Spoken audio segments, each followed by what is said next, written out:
சென்னை நொளம்பூர் பகுதியில் சாலை ஓரம் உள்ள வீடுகளுக்குள் மழைநீர் புகுந்துள்ளதால் மக்கள் மிகுந்த சிரமத்திற்கு ஆளாகியுள்ளனர். அவர்கள் சந்தித்து வரும் பாதிப்புகள் குறித்த தகவல்களை தருகிறார் செய்தியாளர் சுப்பிரமணியன். அவரோடு பேசலாம். சுப்பிரமணியன், நொளம்பூர் பகுதியில் தேங்கியுள்ள மழைநீர் வடிய தொடங்கிவிட்டதா? அங்கு தற்போதைய சூழல் என்ன? தற்போது நான் நொளம்பூரில் இருந்து அயப்பாக்கம் செல்லக்கூடிய சாலையில் நின்று கொண்டிருக்கிறேன். இந்த சாலை முழுவதுமாக தண்ணீர் தேங்கி இருக்கிறது.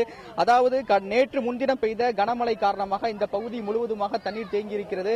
நொளம்பூரில் இருக்கக்கூடிய அந்த சர்வீஸ் சாலையில் இருக்கக்கூடிய அருகில் இருக்கக்கூடிய அடுக்குமாடி குடியிருப்புகள் முழுவதுமாக தண்ணீர் இன்னும் வற்றாத சூழ்நிலை தான் காணப்படுகிறது. மேலும் இந்த சாலை, அதாவது நொளம்பூரில் இருந்து அயப்பாக்கம் செல்லக்கூடிய அந்த சர்வீஸ் சாலை முழுவதுமாக தண்ணீர் தேங்கி இருக்கிறது. இதனால் போக்குவரத்து நெரிசல் கடுமையாக ஏற்பட்டிருக்கிறது. மேலும் அந்த சர்வீஸ் சாலையின் கீழ் பகுதியில் ஒரு பெரிய பள்ளம் ஒன்று உருவாகி இருக்கிறது.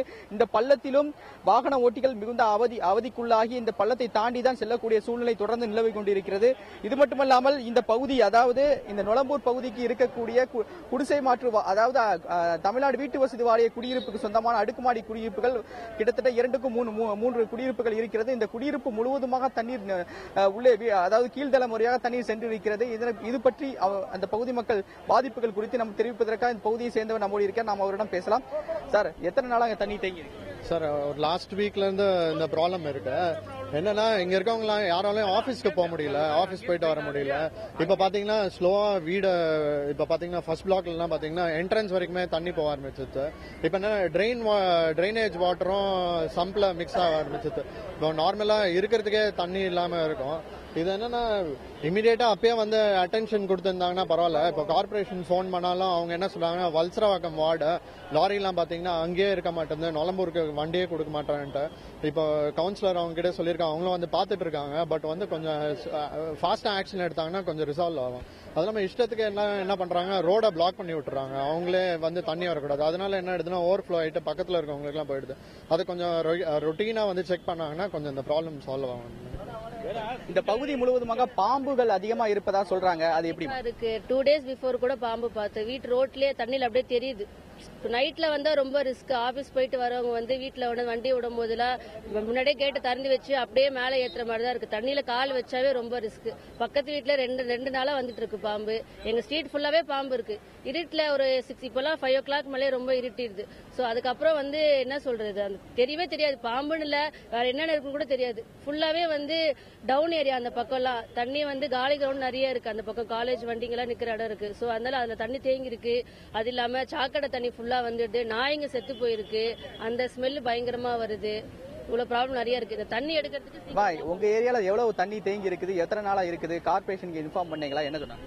இல்ல, மழை வந்ததுல இருந்தே தண்ணி இவ்வளவுதான் இருக்கு. ரொம்ப சின்ன குழந்தைங்க எல்லாம் இருக்கு வீட்டுல. பயங்கர ஸ்மெல். இதனால இன்ஃபெக்ஷன் ஆகுமோன்னு வேற பயமா இருக்கு.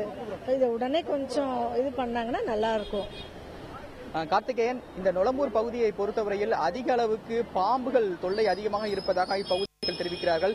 இது தொடர்பாக தீயணைப்பு துறைக்கு கிட்டத்தட்ட 50க்கும் மேற்பட்ட தொலைபேசி கால்கள் வந்திருக்கிறது. ஆனாலும் தீயணைப்பு துறையினர் விரைந்து நடவடிக்கை எடுத்து இந்த பகுதியில் இருக்கக்கூடிய பாம்புகளையும் அவர்கள் பிடித்திருக்கிறார்கள்.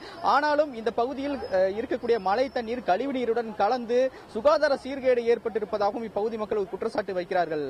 கார்த்திகேயன், சுப்பிரமணி, 27, 28 தேதிகளில் புதிய காற்றழுத்த தாழ்வு நிலையால மீண்டும் மழை பெய்வதற்கான வாய்ப்பு இருக்கு அப்படின்னு சென்னை வானிலை ஆய்வு மையம் சொல்லியிருக்கிறது. இப்போது தண்ணீர் தேங்கி இருக்கிறது, அதனால வாகன ஓட்டிகள் சிரமப்படுறோம், பாம்புகள் பிரச்சனை இருக்குன்னு சொல்லியிருக்காங்க. தேங்கி இருக்கிற நீரை வெளியேற்றுவதற்கு மாநகராட்சி நிர்வாகம் ஏதேனும் நடவடிக்கை எடுத்திருக்கிறதா?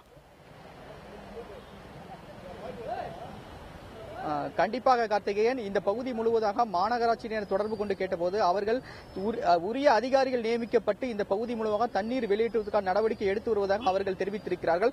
ஆனாலும் தற்போது நான் நின்று கொண்டிருக்கிற இந்த சர்வீஸ் சாலை என்பது வந்து சாலையின் அந்த பகுதியில் ஒரு பெரிய அளவுக்கான ஒரு 6 அடி உயரத்திற்கு ஒரு பெரிய அளவுக்கு ஒரு சாக்கடை ஒன்று இருக்கிறது. ஆனால் அந்த சாக்கடை இருக்கும் இடம் தெரியாத அளவுக்கு தண்ணீர் நிரம்பி சென்று கொண்டிருக்கிறது.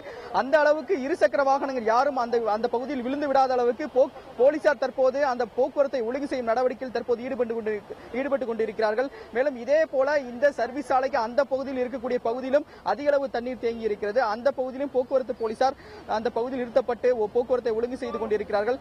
மேலும் இந்த சாலை மழை விட்ட பிறகு இந்த சாலையை முழுவதுமாக சீர் செய்து செப்பனிட வேண்டும் என்பது வாகன ஓட்டிகளின் ஒரு கோரிக்கையாகவும் இருக்கிறது. கார்த்திகேயன்.